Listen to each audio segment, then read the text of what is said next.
Cinema பாட்டும் memory ஆகுது. இது சப்ஜெக்ட் மட்டும் ஏன் மெமரி ஆக மாட்டேங்குது? நான் இன்னைக்கு பெரிய ப்ரொஃபசர் தான். என்னுடைய கார் இதோ அங்க நிக்குது. என்னுடைய ஓன் கார், என்னுடைய ஓன் ஹவுஸ், என்னுடைய ஓன் எல்லாமே எனக்கு இன்னைக்கு ஓன்ல இருக்கு. எல்லாமே நான் படிச்ச படிப்பால வந்தது.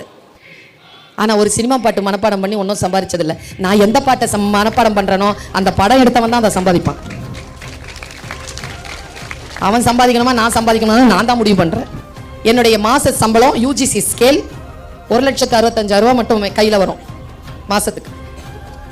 2 hour தான் கிளாஸ்.